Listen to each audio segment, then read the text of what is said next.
Church, आइए हम इस सभा में परमेश्वर की आराधना करते हैं। क्या आप विश्वास करते हो कि अपना परमेश्वर कमाल का है, यीशु मसीह? Yes, really. हम एक गीत गाते हैं, मेरा यीशु है कमाल का। यस,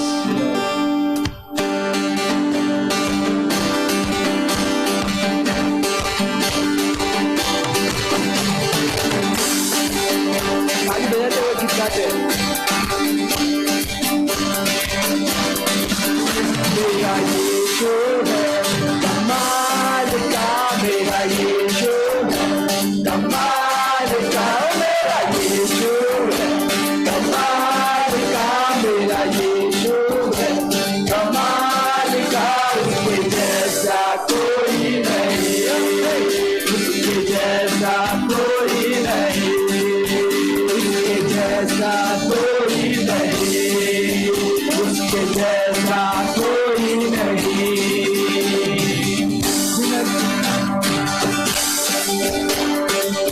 बिन पानी को प्यास बुझाता, बिन रोटी को भूख मिटाता, बिन पानी को प्यास बुझाता, बिन रोटी को भूख मिटाता, बिन पानी को प्यास बुझाता, बिन रोटी को भूख मिटाता। है यारो कोई जीवन रो, ये मेरा यीशु है कमाल का, मेरा यीशु है कमाल का, मेरा यीशु है कमाल का, मेरा यीशु है कमाल का। उसके जैसा कोई नहीं, उसके जैसा कोई नहीं, उसके जैसा कोई नहीं, उसके जैसा कोई नहीं।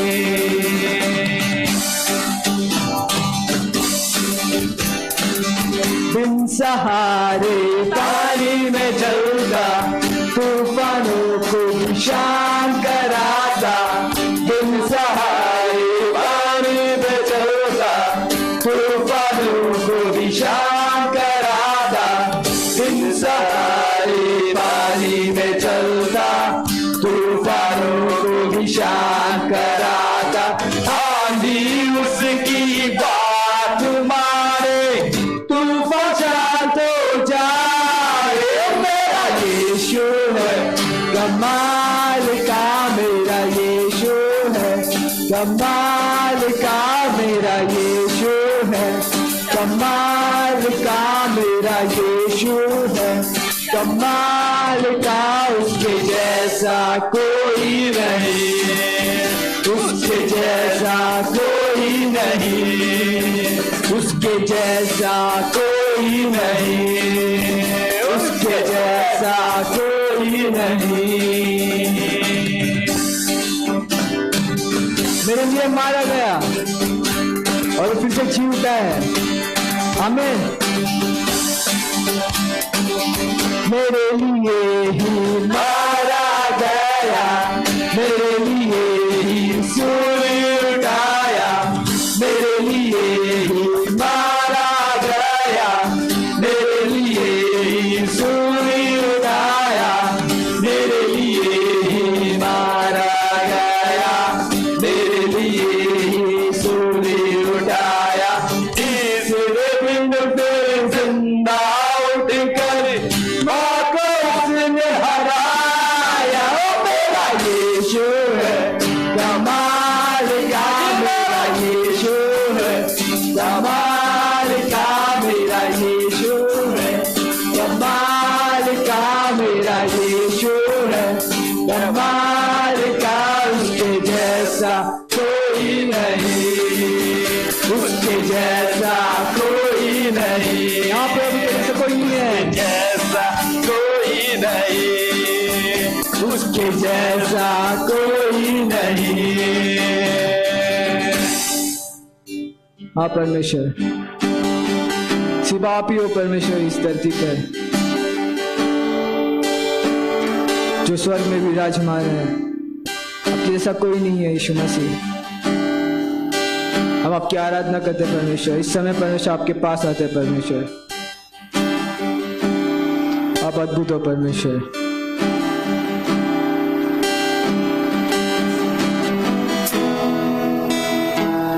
आपकी वेदी के पास आते परमेश्वर।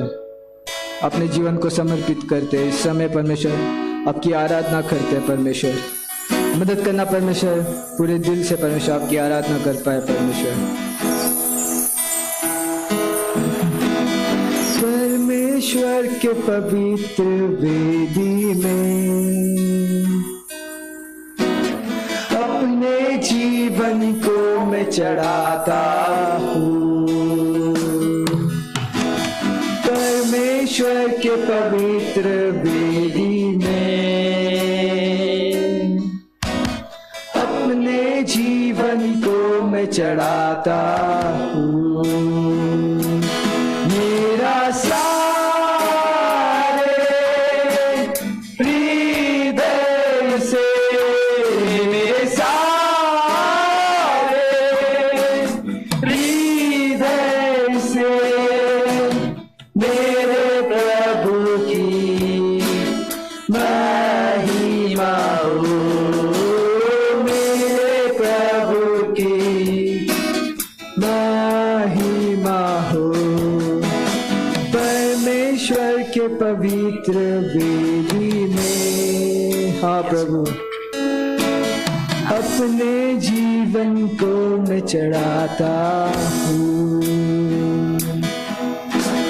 मैं उठाता हूँ अपने दोनों हाथ धन्यवाद की भेंट देने के लिए।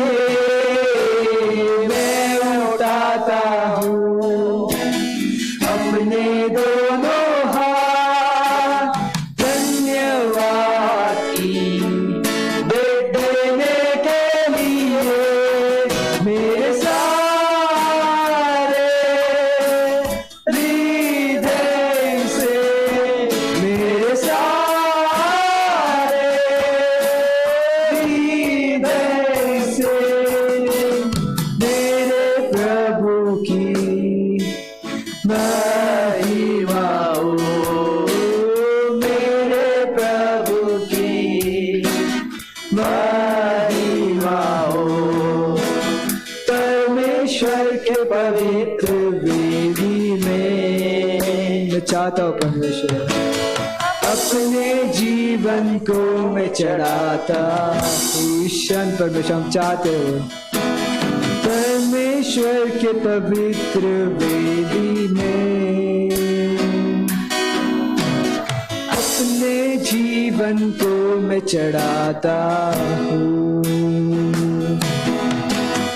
मेरा परमेश्वर तू मेरा सहारा, तेरा वचन मेरे लिए ज्योति। मेरा परमेश्वर तू मेरा सहारा, तेरा वचन मेरे लिए ज्योति। मेरे सारे हृदय से, मेरे सारे हृदय से मेरे प्रभु की महिमा हो। मेरे प्रभु की महिमा हो। परमेश्वर के पवित्र वेदी में अपने जीवन को मैं चढ़ाता हूँ। हाँ परमेश्वर, ये जीवित जो जीवन है हमारा परमेश्वर, वो आपका है परमेश्वर। हम इस जीवन को चढ़ाते हैं परमेश्वर, भेंट देते हैं परमेश्वर। आपकी धन्यवाद करते इस समय परमेश्वर। Yes Lord, we come to you. Take us to the altar, Lord, to submit our lives towards you, Lord. We want, Lord, to live in you every day, every moment, Lord. You touch our lips, Lord. We are sinners, Lord, and we will remember that you have given your life for us.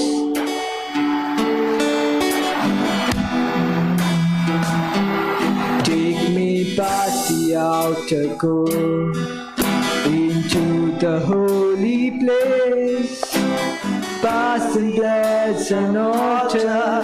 Lord, I want to see your face. Pass me by the crowd of people to the place to sing their praise. I hunger and thirst for your righteousness, and it's only for you.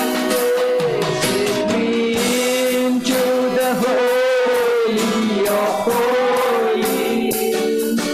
Take me in by the blood of the Lamb. Take me into the holy of holies. Take the cold, touch my lips.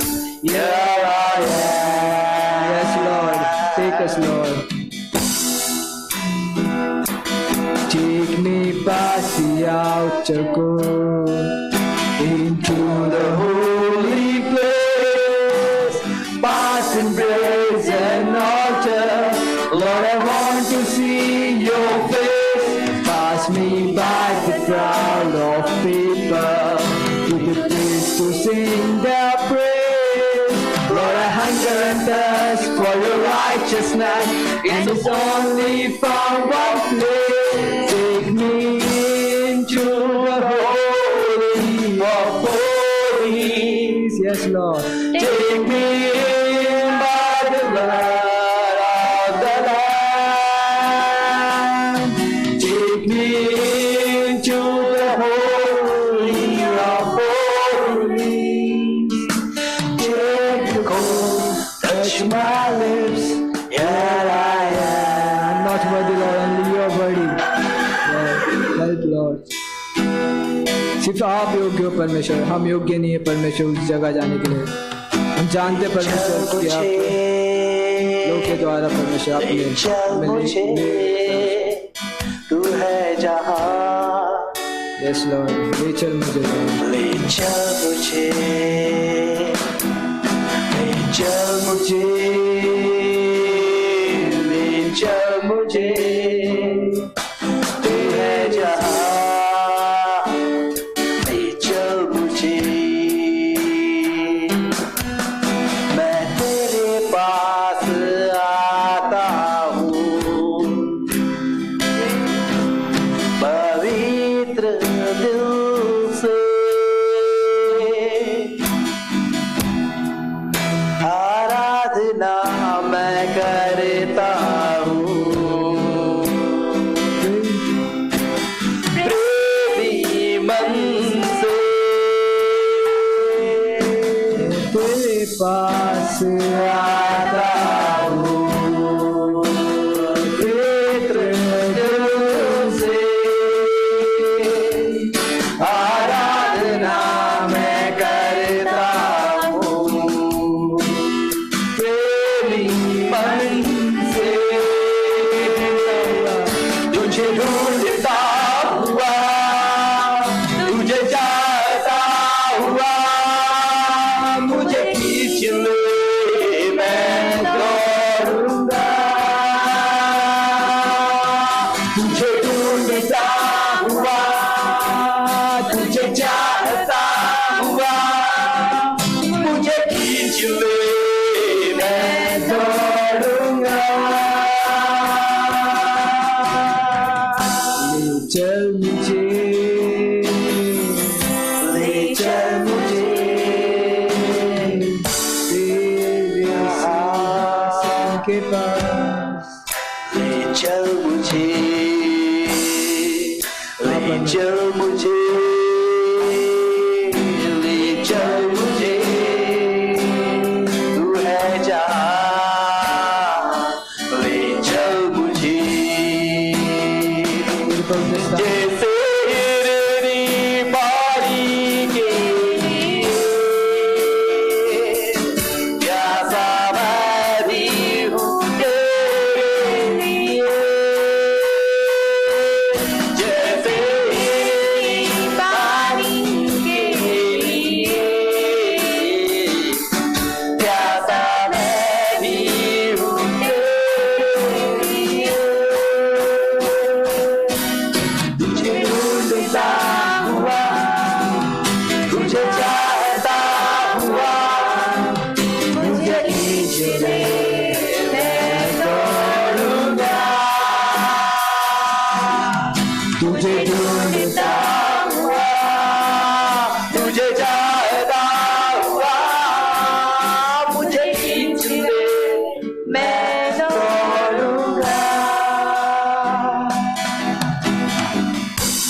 आप खींचना परमेश्वर हमें परमेश्वर इस बंधनों से परमेश्वर।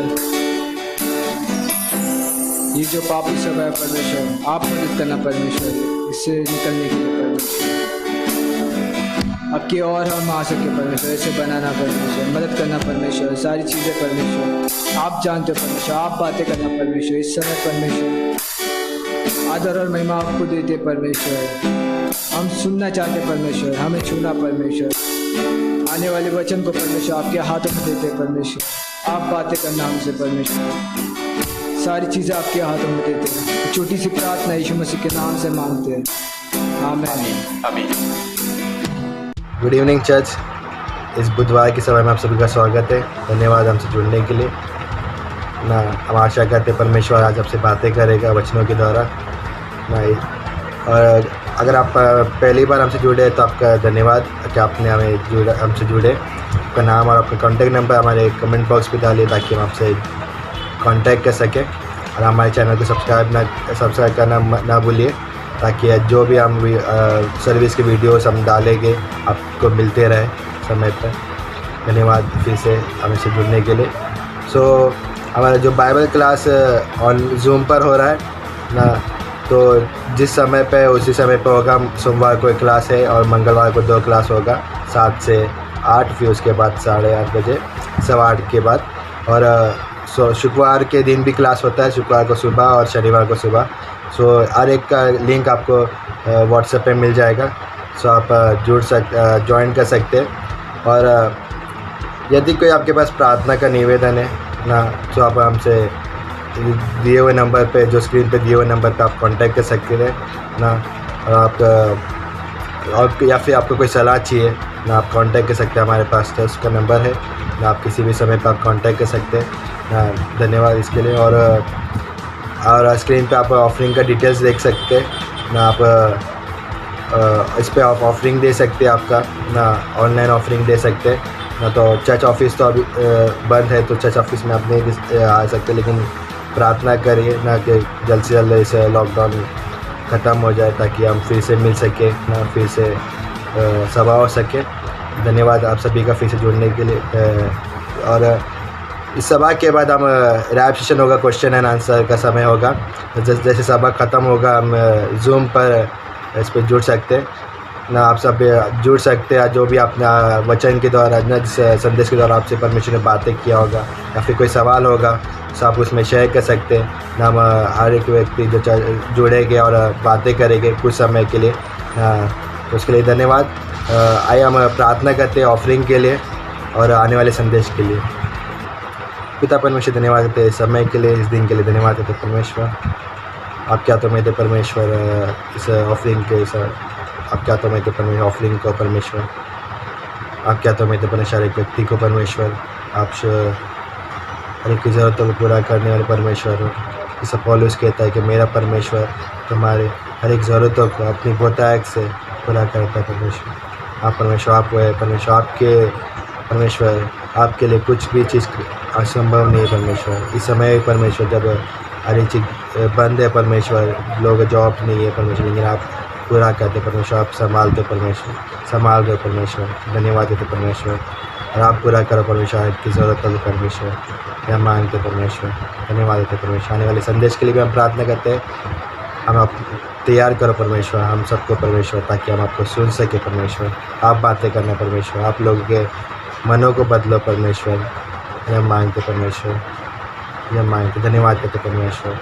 किसी का परमेश्वर उद्धार हो परमेश्वर संदेश के द्वारा, यह हम प्रार्थना करते परमेश्वर। हेल्प करना परमेश्वर। धन्यवाद देते परमेश्वर। शिष्य बने परमेश्वर और परमेश्वर हेल्प करना परमेश्वर। आपका वचन परमेश्वर जो जीवित है परमेश्वर, वो परमेश्वर लोग के जीवन में जाके परमेश्वर काम करता है परमेश्वर। इसलिए हम परमेश्वर सुनते परमेश्वर आपके वचन को परमेश्वर, सब बातें करना परमेश्वर मांगते। धन्यवाद करते हैं। आप क्या तो मैं त्यागी समय इस प्रार्थना यीशु मसीह के नाम से मांगते हैं, आमीन।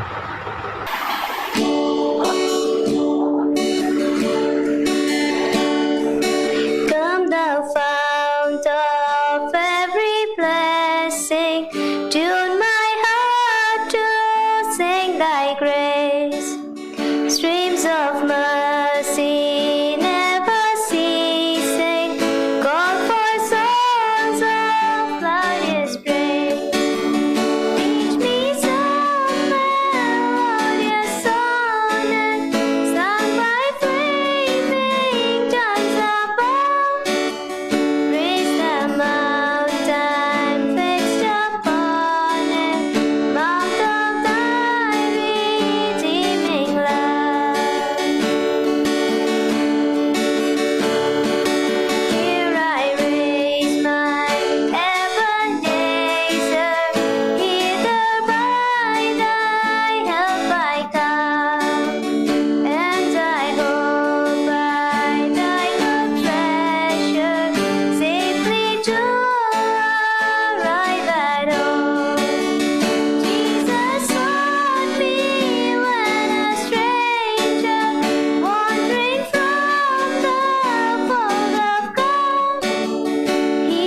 जय मसीह। आज की इस शाम की सभा में आप सभी का स्वागत है। अभी हम इस माहौल के अनुसार जो मुंबई शहर में है और हर जगह चल रहा है, कोविड का सिचुएशन की वजह से अभी हम फिर से ऑनलाइन सभा कर रहे हैं। आप सभी को हमारे साथ जुड़ने के लिए धन्यवाद करते हैं। है ना, इस बुधवार की सभा में हम वचन पढ़ने से पहले एक छोटी सी प्रार्थना करते हैं। प्यारे पिता परमेश्वर, धन्यवाद करते प्रभु जी इस समय के लिए, इस दिन के लिए लॉर्ड, जो आपने हमें दिया प्रभु। आपके नाम को महिमा प्रशंसा देते हैं लॉर्ड। इस समय प्रभु आप हमारे जीवन के हर एक हिस्से को जानते हैं परमेश्वर, और प्रभु आप अद्भुत करने वाले परमेश्वर प्रभु, आपके जैसा कोई नहीं प्रभु। हर एक सिचुएशन आपके हाथों में है परमेश्वर। लेकिन प्रभु हम आपसे प्रार्थना करते हैं कि हर एक के जीवन को संभाले रखे, सुरक्षित रखे प्रभु, जैसे अभी तक आपने सुरक्षित रखा है परमेश्वर। हर एक से बातें कीजिए आज इस शाम में परमेश्वर, और प्रभु हम सब प्रभु आपको महिमा दे सके परमेश्वर, आपके नाम की महिमा प्रशंसा और आपकी बड़ाई कर सके परमेश्वर। और हम सबसे बातें कीजिए आज इस शाम में प्रभु। धन्यवाद करते हैं प्रभु यीशु मसीह के नाम से प्रार्थना को मानते हैं, आमीन। आप मेरे साथ लूका का अध्याय 19 बाइबल खोल सकते हैं। तो हम इस अध्याय से कुछ पंक्तियां पढ़ेंगे। लूका का अध्याय 19। इस अध्याय में इस तरह से लिखा है, वचन नंबर 29 से। यहाँ पे लिखा है कि ऐसा हुआ कि जब वो बैतफगे और बैतनिया में उस पहाड़ी के निकट जो जैतून कहलाता है पहुंचा, तो उसने चेलों में से 2 को यह कहकर भेजा, अपने सामने के गांव में चले जाओ। वहां प्रवेश करते ही तुमको एक गधी का बच्चा जिस पर कभी कोई सवार नहीं हुआ बंधा मिलेगा, उसे खोलकर वहां से ले आओ। यदि कोई तुमसे पूछे इसे क्यों खोल रहे हो, तो कहना प्रभु को इसकी आवश्यकता है। दूसरा ट्रांसलेशन में इसी वचन को इस तरह से कहता है कि प्रभु को इसकी प्रयोजन है। है ना, ये पंक्ति है अद्भुत हिस्सा है ना। हम सबको पता है कि ये यरूशलेम में प्रभु यीशु मसीह विजय प्रवेश करते हैं जिस समय, और उस समय का ये पंक्ति है। है ना, तो अद्भुत हिस्सा है। लेकिन उससे पहले प्रभु यीशु मसीह यहाँ पे अद्भुत हिस्सा क्या कह रहे हैं, वो सेवक को भेज रहे हैं, और वो 2 सेवक के बारे में बता रहे कि 2 सेवक को एक सामने वाले गांव में भेज रहे हैं। वहां पे कह रहे कि एक गधी का बच्चा मिलेगा जिस पर कोई अभी तक सवार नहीं हुआ है, कोई उसे इस्तेमाल नहीं किया है। तो लेकिन यहाँ पे प्रभु कह रहे हैं कि उसे खोलकर वहां से लेकर आना। और देन उसके बाद क्या कह रहे हैं कि यदि कोई तुमसे पूछे तो उसके बारे में क्या उत्तर देना है। और ये था कि यदि कोई तुमसे पूछे तो क्या कहना, इसे क्यों खोल रहे हो। तो उत्तर ये देना था कि इसको प्रभु को इसकी प्रयोजन है, प्रभु को इसकी आवश्यकता है। और मत्ती का अध्याय 6 और वचन नंबर 24 में इस तरह से एक पंक्ति है कि कोई भी व्यक्ति 2 स्वामियों की सेवा नहीं कर सकता, क्योंकि वो या तो एक से बैर और दूसरे से प्रेम करेगा, या तो एक से घनिष्ठता रखेगा और दूसरे को तुच्छ जानेगा। तुम परमेश्वर और धन दोनों की सेवा नहीं कर सकते। यहाँ पे है ना, ये अद्भुत हिस्सा है। जो लूका का अध्याय 19 और वचन नंबर 31 में हम पढ़ते तो उस पंक्ति में एक चीज लिखा हुआ है कि प्रभु को इसकी आवश्यकता है, जरूरत है, प्रयोजन है। प्रभु जो शब्द है ना, ये ग्रीक भाषा में जो शब्द है प्रभु के लिए कोरियोस है। जो कोरियोस शब्द जो एक ये बताता है कि उसका मीनिंग ये भी है कि मालिक और स्वामी। मालिक और स्वामी, तो यही कि ये जो हिस्सा है, जो मैसेज का जो थीम है, विषय है, और ये है कि हमारा कौन हमारा मालिक है। ये हिस्सा है ना, कि यहाँ पे प्रभु जो शब्द है उसका मीनिंग ये है कि मालिक अथवा स्वामी। सो दुनिया नहीं जानती कि उसका मालिक कौन है ना। इस दुनिया को नहीं पता कि उसका मालिक कौन है, और इस दुनिया में के लोगों के पास बहुत सारे मालिक हैं। सो सवाल यही है कि मेरा मालिक कौन है, मेरे जीवन का निर्णय लेने वाला जो मालिक है वो कौन है ना। सो हमें ये सोचना है, अगर परमेश्वर आपका मालिक नहीं है तो बहुत सारे मालिक हो सकते हैं। और यीशु मसीह ने मत्ती का 6 अध्याय में वही चीज कहता है कि कोई भी व्यक्ति 2 स्वामियों की सेवा नहीं कर सकता, 2 मालिक की सेवा नहीं कर सकता है। सो मालिक होना मतलब कि जो मेरे जीवन पर राज करने वाला कौन है, मुझे कौन लीड कर रहा है, मेरे विचार, मेरे थॉट, मेरे हर एक उन हिस्सों को कौन लीड कर रहा है, कौन वो मालिक है जो राज कर रहा है। तो ये सोचना है हमारे लिए।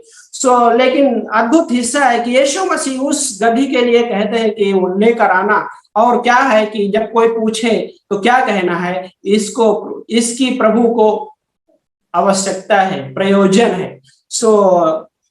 है ना। हम इस हिस्से पहुंचते कि लाइक प्रभु उसका मालिक, लाइक अभी मालिक इस तरह से कि लाइक उसके उस गधी के लिए क्या बोले कि इस गधी के लिए प्रभु का प्रयोजन है, प्रभु की आवश्यकता है।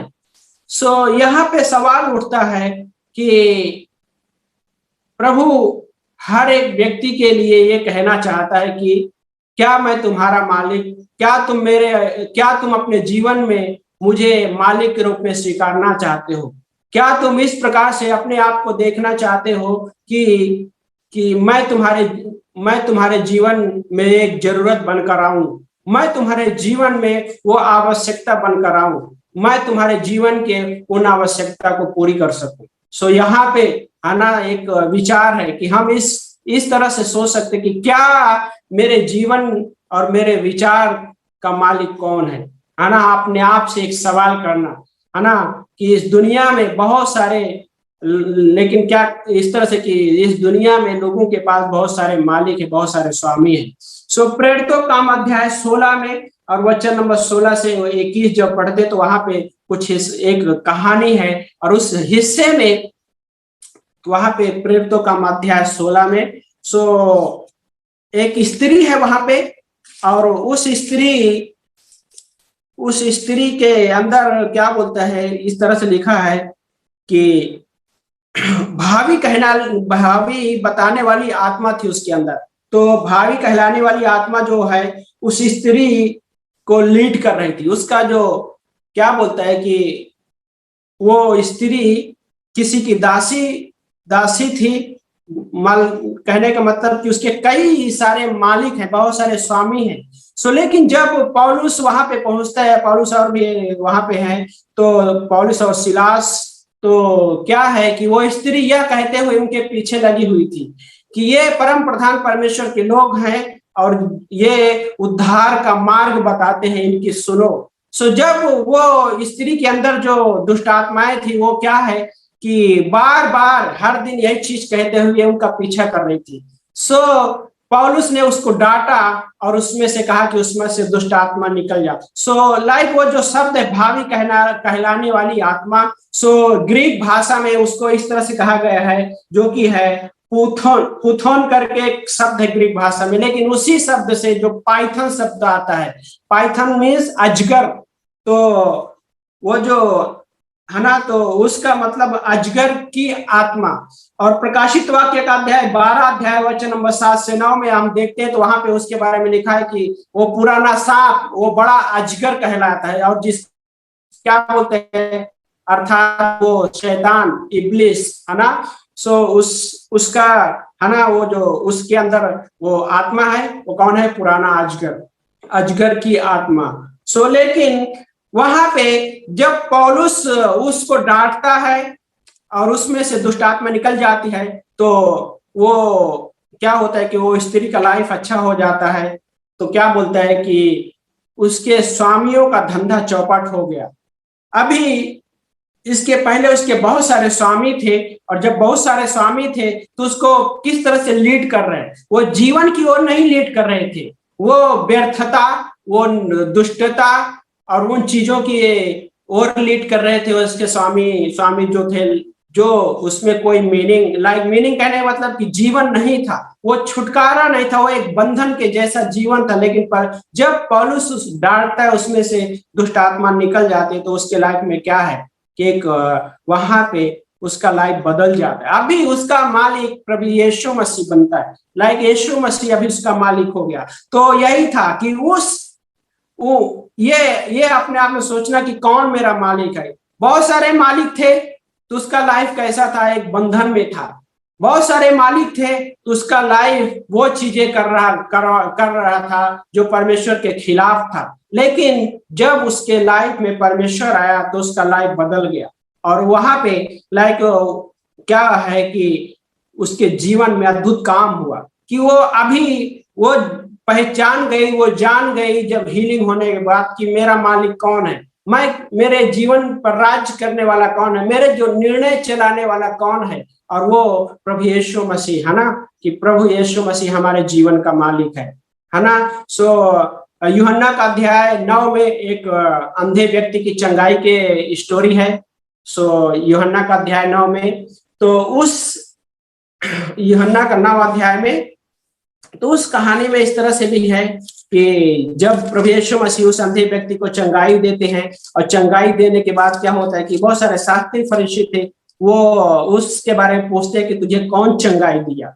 तो जब चंगाई, तो उसी अध्याय में वचन नंबर 24 में हम देखते हैं, 24 और 25 में, तो वहां पे अतः उन्होंने उस मनुष्य को जो अंधा था दूसरी बार बुलाया और उससे कहा कि परमेश्वर की महिमा कर, हम जानते हैं कि वो मनुष्य पापी है ना। इस तरीके से दूसरी बार बुलाया, और जो फरीसी लोग क्या कह रहे थे कि प्रभु की महिमा कर, और क्या कह रहे हैं कि हम जानते हैं कि वो मनुष्य पापी है। किसके बारे में कह रहे हैं? प्रभु यीशु मसीह के बारे में कह रहे हैं कि प्रभु यीशु मसीह पापी। लेकिन वो अंधा व्यक्ति क्या कहते हैं? मुझे नहीं पता कि वो पापी है, लेकिन मैं एक बात जानता हूं। और वो क्या कह रहा है कि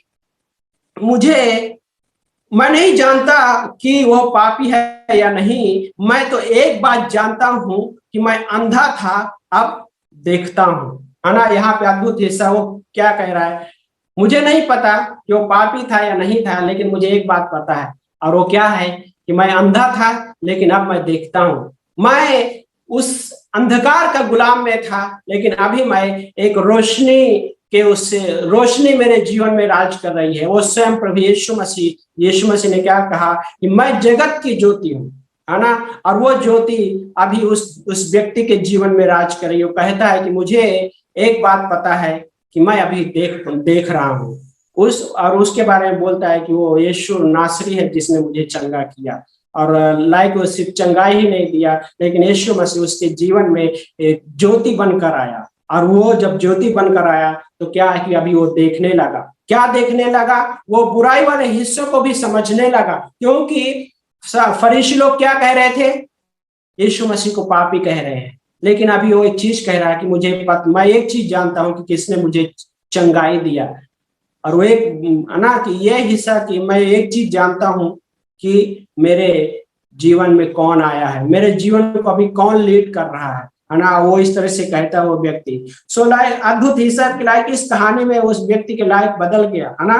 तो मरकुस का अध्याय में हम पढ़ते हैं, लूका का अध्याय, उसी अध्याय 19 में 35वीं पंक्ति में, जब उस पंक्ति में पढ़ते तो उस कहानी के आगे कि यीशु मसीह उस गधी पे बैठकर जब यरूशलेम में प्रवेश करता है, तो सारे लोग, है ना, हमको पता है कि क्या करते हैं, खजूर की डालियां डालते हैं। और जब खजूर की डालियां कम पड़ जाती हैं, तो खत्म हो जाती है, तो अपने कपड़े उतार कर उसके, है ना, रास्ते में डाल देते हैं। और किस तरह से जय जयकार करते हैं, होशाना होशाना होशाना, धन्य है वो जो प्रभु के नाम से आता है। सो यहाँ पे मरकुस का अध्याय में, है ना, लूका का 19:35 में पंक्ति और मरकुस का अध्याय 11:9 में पढ़ते तो क्या बोलते हैं? वहां पे वही शब्द है कि होशाना, धन्य है वो जो प्रभु के नाम से आता है। तो होशाना का मीन्स कहने का मतलब कि हमें बचाओ।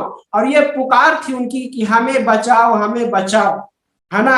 और उनको क्या कह रहे कि हमें बचाने वाले की जरूरत है ना। सो लेकिन हमें बचाने वाले, वो जो सेंटेंस है हमें बचाओ, सो लाइक हमें बचाने वाले की जरूरत है। और यीशु को हमारे जीवन के लिए हमारे जीवन को उसके लिए प्रयोजन है। क्या ये चीज कि हमें बचाओ, लाइक हमें बचाने वाले की जरूरत है। वहां पे वो कह रहे थे, चिल्ला रहे थे, है ना। और लेकिन यीशु मसीह को हमारे जीवन के लिए उसको जरूरत है, उसको प्रयोजन है ना। और यह हिस्सा कि हमें यीशु मसीह हमारे जीवन के लिए लाइक उसको प्रयोजन है। सो क्या मैं यहाँ पे खड़ा होकर सोचता हूँ कि मेरे जीवन में किसकी जरूरत है, मेरे जीवन के लिए किसके पास प्रयोजन है ना। उस गधी के बारे में क्या कहा कि जब कोई पूछे गधी के बच्चे के बारे में, तो यीशु मसीह ने कहा इसको प्रभु की आवश्यकता है, प्रभु का प्रयोजन है इसके लिए। और ये हिस्सा यहाँ पे आकर सोचना कि हमारे लाइफ में, हमारे जीवन में किसका प्रयोजन, कौन हमारे जीवन के प्रयोजन के बारे में सोचता है, हमारे जीवन की आवश्यकता के बारे में कौन सोचता है। और हमको पता है कि यीशु मसीह त्रिएक परमेश्वर, लाइक पिता परमेश्वर और प्रभु यीशु मसीह और पवित्र आत्मा जो हमारे जीवन के बारे में सोचते हैं, है ना। कई बार ऐसा लगता है कि हमारी जो पुकार है, हम उसको इस तरह से पुकारते नहीं कि हमें बचाओ, हम अपने हिसाब से सोचने लग जाते, हम अपने हिसाब से निर्णय लेते अपने जीवन के उन हिस्सों में। लेकिन हम उस बचाने वाले को, रियल में जो हमको बचा सकता है, हम उसको पुकारते नहीं है। और दिन क्या होता है कि हम उन मालिक की सहायता लेते हैं जो इस संसार में। और इस संसार में जब प्रभु हमारा मालिक नहीं होता, तो इस संसार में बहुत सारे हमारे मालिक होते हैं, है ना। तो यह हिस्सा की लाइफ, जब हमारा कोई परमेश्वर हमारा मालिक नहीं है, तो हमारे बहुत सारे मालिक होते हैं। और हम सबको पता है कि हमारा मालिक क्या हो सकता है। हमारा धन हमारा मालिक हो सकता है, हमारे विचार हमारे मालिक हो सकता है, हमारे चाल चलन हमारे मालिक हो सकता है ना। और भी बहुत सारी चीजें हैं। हमारी बुद्धिमत्ता हमारा मालिक बन सकता है, हमारा नॉलेज हमारा मालिक बन सकता है ना। हमारा देखने का जो दृष्टिकोण है वो हमारा मालिक बन सकता है ना। बहुत सारी चीजें हैं जो हमारा मालिक बन सकता है, लेकिन वो हमारे हानि के लिए ही हो सकते हैं। लेकिन जब मेरा परमेश्वर प्रभु यीशु मसीह मेरे जीवन का मालिक बनता है, तो प्रभु यीशु मसीह के पास एक प्रयोजन है। और वो प्रयोजन किस प्रकार का है कि हमारे जीवन की हानि के लिए नहीं है उसका प्रयोजन। और उस गधी के बच्चे को पे जब प्रभु यीशु मसीह सवार होते, तो क्या है कि अभी तक उस गधी के बच्चे को कोई इस्तेमाल नहीं किया, कोई भी कभी भी इस्तेमाल नहीं किया। सो एक हिसाब से देखा जाए तो कैसा है कि उस गधी के बच्चे के लाइफ में अभी तक वो टूटने का रोल नहीं आया, वो टूटा हुआ नहीं था। लेकिन परमेश्वर उसको तोड़ना चाहता है ना। परमेश्वर उसको इस्तेमाल करना चाहता है, तोड़ने के बाद इस्तेमाल करता है परमेश्वर। और वो क्या है कि जब तक कोई व्यक्ति, एक विश्वासी अपने जीवन में नम्र नहीं होता है, टूटता नहीं है, परमेश्वर का कार्य उसमें नहीं हो सकता। प्रभु का जो प्रयोजन है उसके लाइफ में पूर्ण नहीं हो सकता जब तक एक व्यक्ति अपने आत्मिक जीवन में टूटता नहीं है और नम्र नहीं हो जाता है। तब तक परमेश्वर का प्रयोजन उसके जीवन में पूरा नहीं होता है, परमेश्वर का जो प्रयोजन है उसके जीवन में सिद्ध नहीं होता है। लेकिन जब वो टूटता है, नम्र होता है, तो परमेश्वर का प्रयोजन जो है उसके जीवन में शुरुआत हो जाता है। सो ये अद्भुत हिस्सा है कि परमेश्वर हमारे लाइफ को इस तरह से देखता है ना। सो इब्रानी का अध्याय 11 वचन नंबर 24 में क्या लिखा है कि विश्वास ही से मूसा बड़े हो जाने पर फिरौन की बेटी का पुत्र कहलाना अस्वीकार कर दिया, है ना। मूसा का पालन पोषण कहाँ पे हुआ? मिस्र में हुआ। फिरौन की बेटी, फिरौन, है ना। और हमको पता है कि फिरौन किसका तस्वीर है? संसार का तस्वीर है ना। मिस्र संसार का तस्वीर है और फिरौन देखा जाए तो शैतान का तस्वीर है। लेकिन फिरौन का जो पालन पोषण कहाँ पे हुआ? संसार में हुआ, मिस्र में हुआ।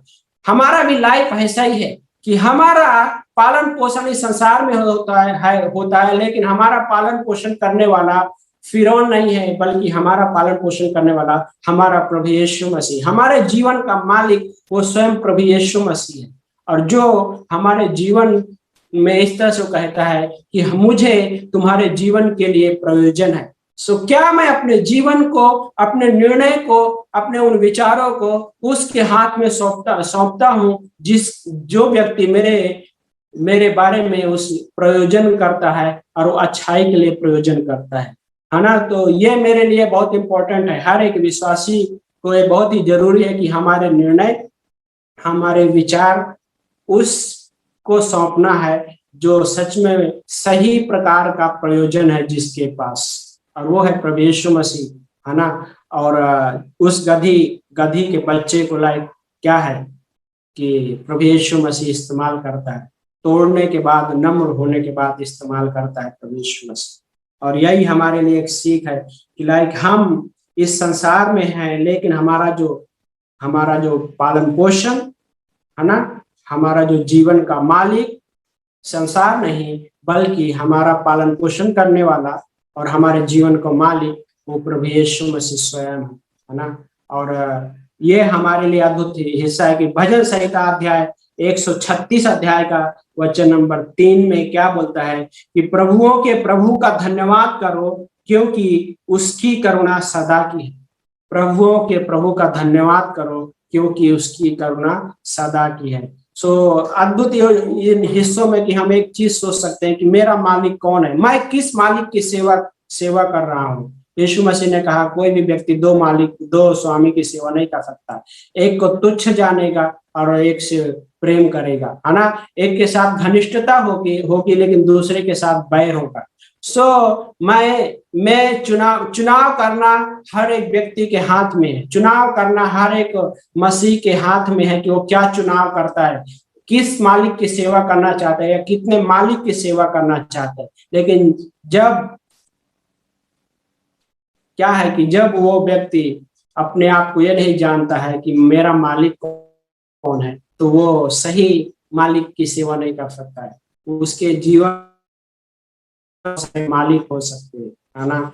और बहुत सारा चीज है कि जो हमारे जीवन में मालिक बन सकता है यदि परमेश्वर मेरे जीवन का मालिक नहीं है। तो परमेश्वर यदि मेरे जीवन का मालिक है तो मैं वो संसार में जो मालिक है, इस संसार में जो स्वामी है, मैं उनके अंडर में नहीं, वो मेरे जीवन में राज्य नहीं करेगा। मेरे जीवन में वो मालिक राज्य करेगा जो स्वर्ग का अधिकारी है, जो जिसके पास सर्व सामर्थ है, जिसके पास प्रेम है, जिसके पास अनुग्रह है। और वो परमेश्वर मेरे जीवन में जब मालिक का रोल करता है, कैसे रोल करता है, उस अनुग्रह में, है ना, रोल करता है, उस अनुग्रह के द्वारा काम करता है, उस प्रेम में काम करता है। जब मैं उस मालिक के अंदर समर्पण होता हूँ तो, है ना, समर्पण हो जाना। और यही कठिन होता है कि समर्पण होना, है ना, आत्मसमर्पण हो जाना। और यीशु मसीह देखा जाए तो यीशु मसीह भी पिता के अंडर में समर्पण थे, पूरी तरीके से अधीन थे,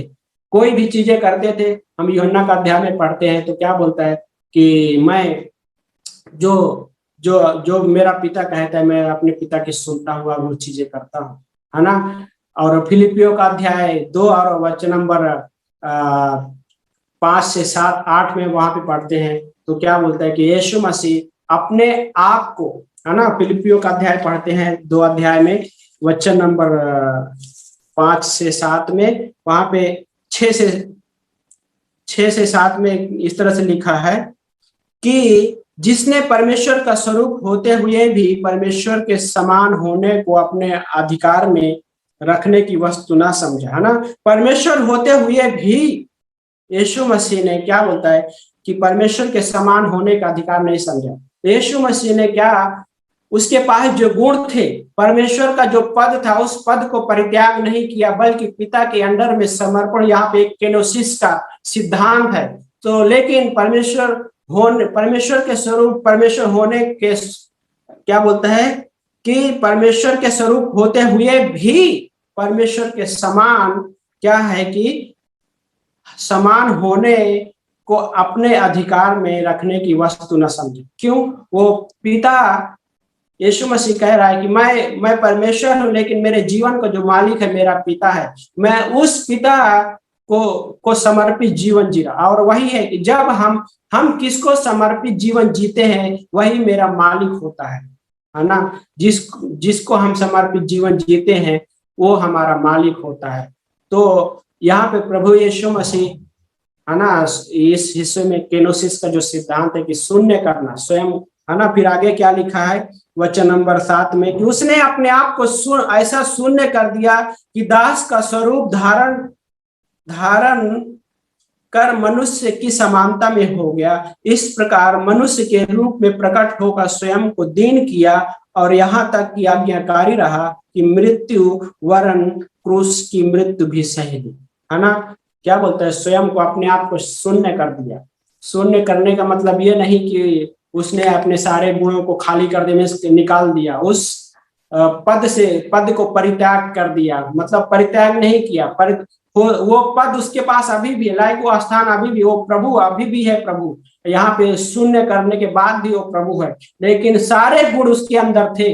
उसने शून्य करने का मतलब यह नहीं कि सारे गुणों को परित्याग कर दिया, परमेश्वरत्व को परित्याग कर दिया, है ना।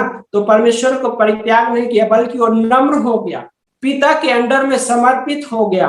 और वो समर्पित इस तरह से बोलता है कि अपने आप को दास बना दिया। और वो दास अभी एक मालिक के अंडर में वो दास है, और वो एक मालिक कौन है, पिता परमेश्वर, है ना। और प्रभु यीशु मसीह भी उस तरह से जब अधीन हो सकता है, तो हमारे लिए भी क्या बोलता है कि जैसे वचन नंबर 5 में क्या बोलता है कि अपने में वही स्वभाव रखो कि मसीह जो यीशु मसीह का था, है ना। हमारे अंदर वो स्वभाव होना जो यीशु मसीह का स्वभाव था। और यीशु मसीह जब दास बन गया, पिता को समर्पित कर दिया, है ना, तो हमारे लिए भी एक लेसन यही है कि हम भी उसका स्वभाव अपने में रखें, है ना। किसका स्वभाव, प्रभु यीशु मसीह का स्वभाव। और प्रभु यीशु मसीह का स्वभाव ये है कि वो दास बन गए, और वो दास बनते हुए एक मालिक के, है ना, एक मालिक की सेवा किया उसने। प्रभु यीशु मसीह को पता था कि मेरा मालिक कौन है, मेरा प्रभु कौन है ना, और वो पिता परमेश्वर।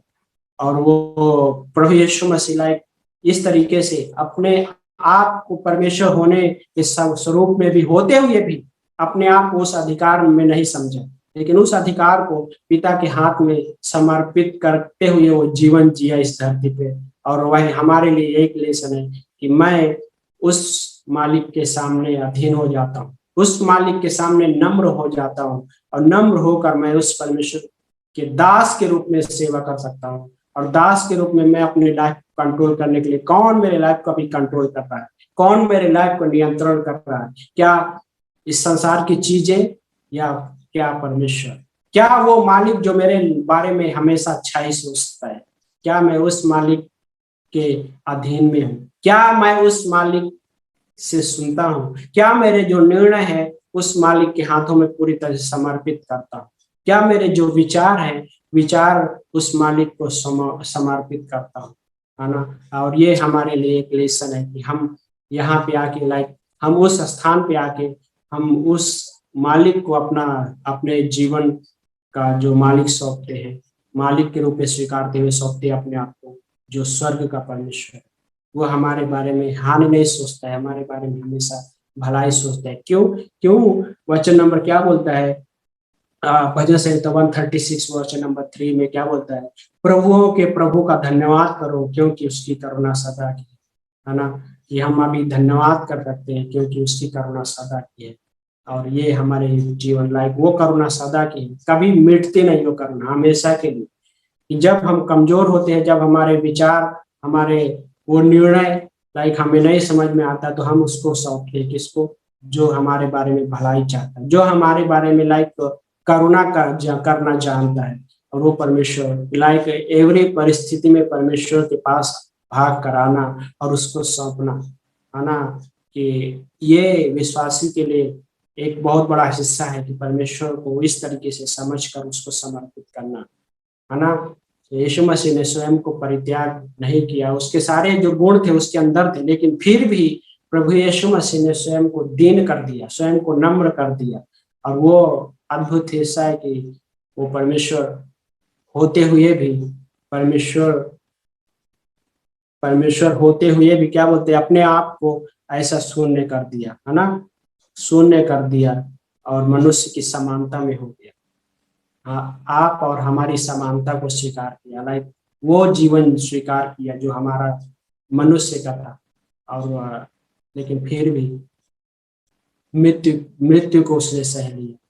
और आगे वचन बोलता है कि पिता ने उसको सारे नामों में श्रेष्ठ, है ना, सारे नामों में क्या किया। फिलिपियों का अध्याय 2 और वचन नंबर 9 में लिखा हुआ है कि वो उसको जो सारे नामों में श्रेष्ठ है ना, वो नाम प्रभु यीशु मसीह को लाइक पिता परमेश्वर ने दिया, क्योंकि प्रभु यीशु मसीह वो नम्र होकर दास बन गया और उसने यहाँ तक कि क्रूस की मौत भी सह ली और हमारे लिए एक लेसन दिया कि, और हम भी वो चीज को रिसीव करते हुए, है ना, कि हम दास बनना, उस मालिक का दास बनना जो मालिक हमारे बारे में बुराई नहीं सोचता, हमारे बारे में वो क्या सोचता है, भलाई सोचता है, और वो सच्चा लाइक उस तरीके से एक हमारा मालिक है ना। सो यहाँ पे अद्भुत हिस्सा है कि गॉड हमारे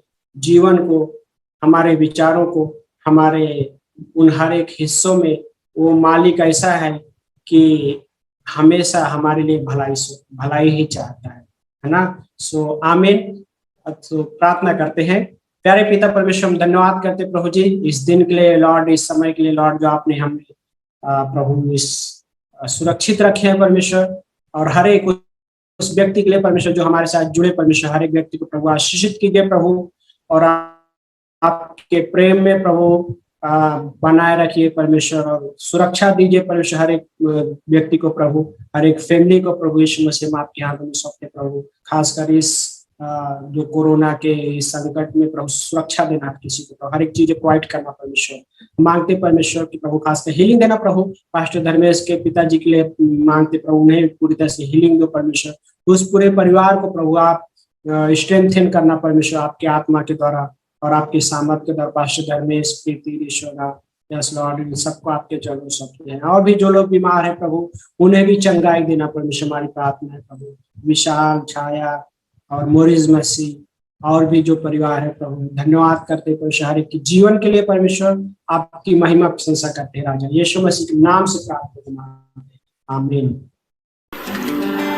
आइए इस गीत के साथ सभा को विश्राम दें, और अगर सचमुच इस संदेश के द्वारा परमेश्वर ने आपसे बातें की है तो हमें जरूर लिख दीजिए, क्योंकि हमें भी तो आपकी खुशी के साथ में एंजॉय करने का मौका मिले। यू नो क्या इस दुनिया में और कोई नाम है जिसमें हमें खुशी मिलती है? नहीं ना। तो लेट्स सिंग दिस सॉन्ग, यीशु मसीह देता खुशी। अपने स्थानों पर खड़े हो सकते हैं, एंजॉय कर सकते हैं। You know why? Yeshu Masih देता खुशी, कर महिमा उसकी।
खुशी करे महिमा उसकी, ऐसा हुआ बना इंसान, देखो भागा शैतान, देखो भागा भागा, देखो शैतान देखो भागा भागा भागा भागा देखो भागा भागा शैतान गिरने वालों उठो चलो यीशु बुलाता तुम्हें गिरने वालों उठो चलो यीशु बुलाता तुम्हें जो जो डरना और मरना जिंदा हुआ है यीशु मसीह जो डरना और मरना जिंदा हुआ है यीशु मसीह यीशु मसीह ऐसा खुशी करे महिमा उसकी पैदा हुआ बड़ा इंसान देखो भागा शैतान देखो भागा भागा देखो भागा भागा देखो भागा भागा शैतान देखो भागा भागा देखो भागा भागा देखो भागा भागा शैतान उठ जाएगा आसमान एक दिन यीशु राजा होगा भागो उठ जाएगा आसमान एक दिन यीशु राजा होगा भागो देखेगी दुनिया शाम मसीह की दुआ पे होगा ये गीत सभी देखेगी दुनिया शाम मसीह की दुआ पे होगा ये गीत सब गाओ यीशु मसीह ऐसा खुशी करे महिमा उनकी पैदा हुआ बड़ा इंसान देखो भागा शैतान देखो भागा भागा देखो भागा भागा देखो भागा भागा शैतान देखो भागा भागा देखो भागा भागा देखो भागा भागा शैतान। प्रभु जी धन्यवाद देते इस खूबसूरत क्षण के लिए और पिता परमेश्वर तेरे वचनों को समझने और समझाने और पिता परमेश्वर तेरे मकसद को इस पृथ्वी की छोर छोर तक फैलाने के लिए हमें इस्तेमाल करो पिता प्रोटेक्ट करो गाइड करो इस्तेमाल करो इस प्रार्थना को यीशु मसीह के नाम से मांगते हैं आमीन। आमीन।